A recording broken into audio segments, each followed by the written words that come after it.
querido, boa noite. Seja bem-vindo à sua casa, Pavi. Enquanto você, Pitoli, se esforça para ser um sujeito normal e fazer tudo igual, e eu do meu lado aprendendo a ser louco, um maluco total, na loucura real, controlando a minha maluquez, misturada com minha lucidez, vou ficar com certeza, maluco beleza, porque o brasileiro, se o brasileiro não é louco, ninguém respeita. Essa é a grande verdade. Você já experimentou chegar no banco? Aí se aquela porta giratória fica travando com você toda hora, já pensou que a hora que ela dá a primeira travada, se você der 5 bicudas na porta, você vai para frente? Já parou para pensar nisso? Já parou para pensar que quando a escada rolante do metrô Sé às 6 horas da tarde está lotada, se você pegar a escada rolante da contramão, vai ter gente seguindo você? Já parou para pensar, meu filho, que se você não desce nas tamancas, você não é notado nesse país? Pois é, num país que só se respeita louco, a gente ainda é acusado de discurso de ódio. Mas pensam o quê de nós? Entregam esta porcaria de país, este país imundo, sujo, corrupto, este país hipócrita, essa democracia de mentira, um lugar onde o povo não é respeitado por quem o representa, num lugar em que o povo não é respeitado por quem administra a justiça, num lugar onde o povo não é respeitado por polícia, por Ministério Público, num lugar onde o povo não é respeitado nos seus direitos, num lugar onde o povo sequer aprende os seus deveres, num lugar onde o povo, 50% dele, não tem água e esgoto tratado, num lugar onde o povo, se tem uma casa invadida, ela vai ficar invadida, num lugar onde o povo leva calote, o estelionatário tá mas eu tô rindo à toa, num lugar onde 1% dos estupros é resolvido na justiça. No lugar onde menos de 30% dos homicídios é resolvido. No lugar onde você não pode sair com o telefone na rua porque é assaltado. No lugar onde você paga cada vez mais impostos e tem cada vez menos serviço. No lugar onde mentem para você descaradamente quando você, cidadão comum, como eu, vai reclamar, enquanto o traficante está solto, porque o tráfico é privilegiado, o assassino nunca é pego em 70% dos casos, o estuprador continua estrupando, como dizia o velho deitado, em 99% dos casos, enquanto você continua sem água e esgoto, enquanto você continua pagando para político, continuar correndo para ficar parado no mesmo lugar, num país onde a transgressão aos direitos individuais agora é moda. Recebe sigilo judicial, como se o sigilo tivesse o condão de tornar lícita uma operação ilícita, num lugar onde você sofre mais pega, estica e puxa que a festa da Xuxa. Se você reclamar, aí sim você vai preso por discurso de ódio. Boa noite a vocês que me amam, que me odeiam, que amam e que odeiam o Pitoli, mas o Pitoli é uma unanimidade, as pessoas somente o amam. Bom, eu fiz um introito aqui poético, hein, Pitoli? Vamos para a notícia? Porque as pessoas merecem saber a verdade. Se não der uma de louco, não tem jeito, né, Pavi? Não. Vamos lá.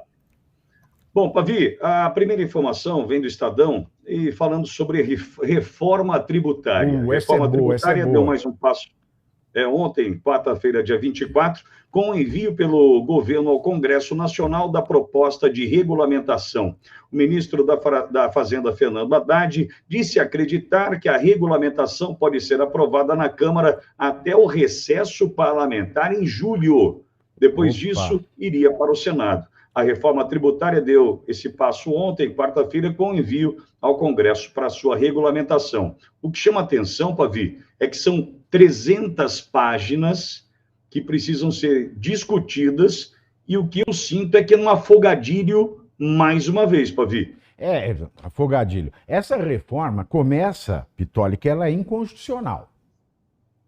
É o primeiro ponto dessa reforma. Votaram uma reforma constitucional, está todo mundo debatendo uma reforma inconstitucional, flagrantemente inconstitucional, e o Estadão teve a pachorra de escrever esse trecho na matéria que me deixou muito louco, Pittoli. Muito louco. Se eu pudesse, eu saía dando bica na matéria também.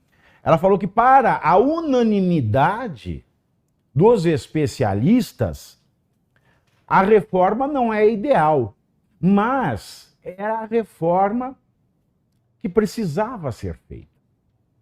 Primeiro, precisava o escambau. Esse é o primeiro ponto. Unânime. Já dizia Nelson Rodrigues. Toda unanimidade é burra. B-U-R-R-A. E quem pensa com a unanimidade podia fazer o favor de não pensar.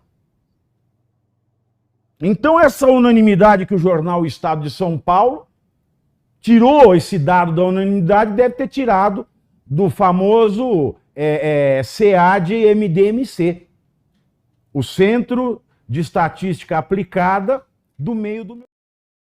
São essas estatísticas que pipocam na imprensa quando se tratam dessas notícias. Porque de onde saiu essa unanimidade? Não sei, do CAD-MDMC. Né? Tudo quanto sai dado assim é do CAD-MDMC. Aí você olha, essa reforma, para quem não lembra, é a reforma que vai adotar para o consumo, porque ainda tem 7 bilhões e meio, tem mais imposto no Brasil do que cidadão no mundo. Precisava de uma reforma? Precisa de uma reforma. Mas nem toda reforma é desejável. Você não vai fazer uma casa numa encosta que ela pode deslizar. Então fizeram essa reforma porca, essa reforma inconstitucional, para pegar os impostos sobre o consumo. Aí eles tiveram a ideia de fazer igual aos países mais avançados nessa matéria e criar o IVA, o Imposto de Valor Agregado, que é o famoso imposto único. Mas no Brasil, na terra da dita três tetas, na terra do saci de duas pernas, o imposto único já é 8. Você já viu o imposto único em 8? Pois é o caso brasileiro. Pegaram o imposto único, vamos fazer o imposto único no Brasil. Aí fizeram o imposto único Brasil, que na verdade são 8. Pegaram o imposto para pegar 5, para fazer um purê de 1, fizeram 8. Vocês estão acreditando nisso? Como é que é? Pegaram 3 impostos federais, o PIS, o COFINS e o ISLL. Aí fizeram a contribuição sobre bens e serviços, o CBS. Aí pegaram um imposto do Estado e um imposto do município, que é o ISS e o ICMS, e criaram o IBS, que é o Imposto sobre Bens e Serviços. Aí você vai me perguntar, qual é a diferença do imposto sobre bens e serviços da contribuição sobre bens e serviços? Contribuição, você quer contribuir? Em primeiro lugar. Milor Fernandes tem uma frase ótima. Me tomam tudo à força e me chamam de contribuinte. É igual chamar este país vergonhoso de democracia. Chamar esta porcaria de contribuição. Mas veja que do imposto único, a ideia original já era bárbara, porque criaram o IVA dual. Dual, para mim, eu fico imaginando uma cinta caralho de 2 pontas.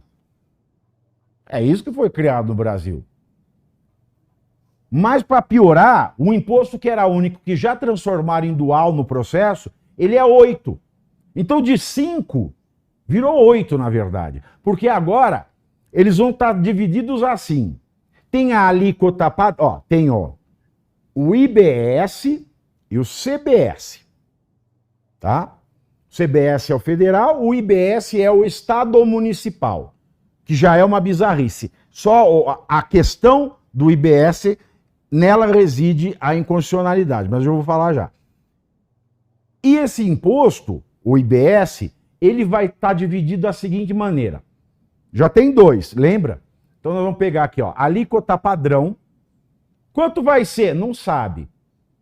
Era 20, era 23, era 24, nós já estamos em 27,5, que já nos leva para a maior alíquota do mundo. Mas o Haddad falou, ai, quanto mais exceções vocês fizerem, maior fica a alíquota. Ah, é, Chuchu? Porque foi o governo que enfiou a isenção da contribuição para a Stella Atlantis criar emprego. E deu isenção tributária para ela até 2032. É por isso que está todo mundo comemorandinho. Ai, o craque o Lula, ai, o Lula, ai, meu Deus, ai, ui, ai, ui. Mas ninguém para ver que a criação de emprego no setor automobilístico foi porque ele praticamente zerou PIS, COFINS e SLL da Stella Atlantis, que é a maior montadora de carros, para que ela realmente criasse emprego. Então isso é uma verdadeira camuflagem, meus senhores. Porque ela vai ficar isenta, mas vai no popô de quem? Vai no popô da pequena empresa. Pequenas empresas, grandes impostos. Né? O lema novo do Brasil. E aí, então, já tem o imposto único, já é dois. O federal e o estadual. Aí tem alíquota padrão, tem a alíquota de 70%, tem a alíquota de 40%, tem o regime especial, tem o imposto do pecado, tem essas exceções previstas na reforma, 6, com aqueles 2,8. E hoje já está se discutindo, veja bem, mais um especial para taxar as compras por internet.